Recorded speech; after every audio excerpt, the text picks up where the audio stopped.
Welcome to Bean to Barstool Bite Sized, where we spend about 5 minutes with some of our favorite people from craft beer and craft chocolate. Today we hear from Michele Hauf, author of Lust and Chocolate, a romance novel with bean to bar chocolate, or more specifically, bean to bonbon chocolate, at its heart. With Valentine's Day around the corner, I figured this was a good time to revisit our conversation from last winter with Michele. Listen in as she shares her process for creating the characters and the world of Lust and Chocolate, and whether or not chocolate is really an aphrodisiac. I always start with my characters. So I've always got like two people in mind. Sometimes I don't even know what they do. I just know I like have a picture in my mind, these two people. I want to put them together, see what happens.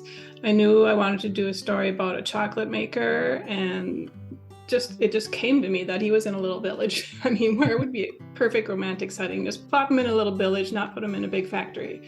And the idea to do a reporter just kind of made its way in there, because how could I find out more about this person? Well, put the heroine in the position of being a reporter. So it's very organic. Sometimes I just start writing and the stuff all really kind of works its way in there.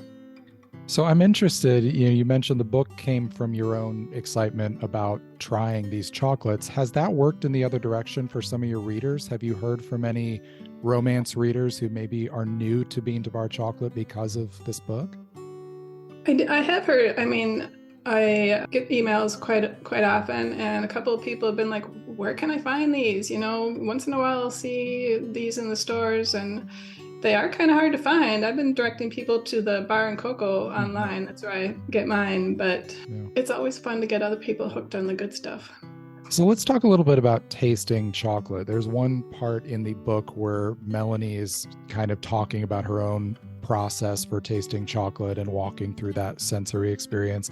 Does that pretty much mirror your own? Can you share a little bit about your process for tasting chocolate?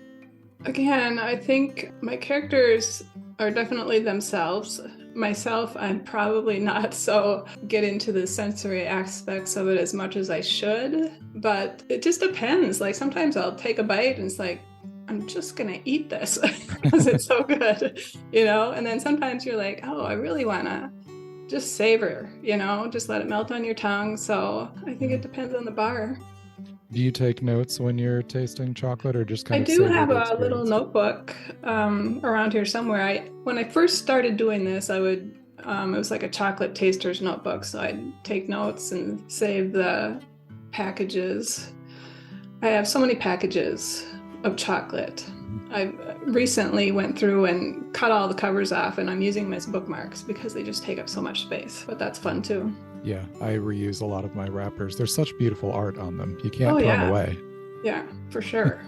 I'm looking at the French Broad one right now, and I'm like, that's just amazing. It's beautiful. Well, of course, the book being a romance novel, there's a lot of talk in here about chocolate as an aphrodisiac. There is discussion within culture about whether that's a real, actual physical thing, or whether that is just more of the romance around the idea of chocolate. What is your perspective on that? Did you do any reading before this to kind of look into perspectives on that? I feel like, as in a romance story, it's a good trope. It works effectively because, of course, everybody believes that. But also just the idea that if somebody gave me a bean to bar chocolate bar, it means they understand that means something to me, that I'm really interested in that. And it doesn't matter what kind it is. It's like, wow, you went to those lengths to discover that about me.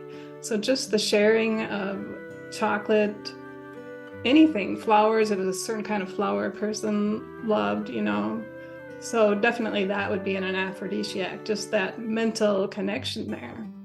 You can find out more about Michele and find a link to order Lust and Chocolate in the show notes. You can listen to my entire conversation with Michele back in episode 53. I'll share that in the show notes as well. The music today was by my dear friend Anna P.S. My name is David Nilsson. Thanks for listening to Bean to Barstool Bite Sized.